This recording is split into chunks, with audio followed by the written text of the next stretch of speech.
আপনি জানেন কি সূর্যাস্তের পরে সূর্য কোথায় যায়? রাসূলুল্লাহ সাল্লাল্লাহু আলাইহি সাল্লাম সূর্য অস্ত যাওয়ার সময় আবু যর গিফারি রাদিয়াল্লাহু তাআলা আনহুকে বললেন, তুমি কি জানো সূর্য ডুবার পর সূর্য কোথায় যায়? আবু যর গিফারি রাদিয়াল্লাহু তাআলা আনহু বললেন, আল্লাহ ও তার রাসূল সাল্লাল্লাহু আলাইহি সাল্লাম ভালো জানেন।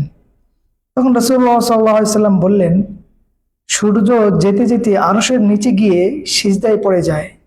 এরপর সে পুনরায় উদিত হওয়ার অনুমতি চায় এবং তাকে অনুমতি দেওয়া হয়। আর অচিরেই এমন দিন আসবে যেদিন সিজদা করবে কবুল হবে না এবং সূর্য অনুমতি চাইবে অনুমতি দেওয়া হবে না।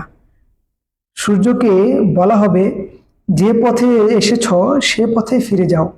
তখন সে পশ্চিম আকাশে উদিত হবে আর তখনই আসবে কিয়ামত। তখন থেকে আর কোনো দোয়া কবুল হবে না।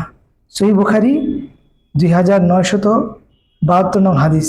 আল্লাহ তাআলা আমাদেরকে কিয়ামতের ভয়াবহতা এবং কিয়ামতের যত ফিতনা আছে, আল্লাহ তাআলা আমাদেরকে সেগুলো থেকে হেফাজত করুন।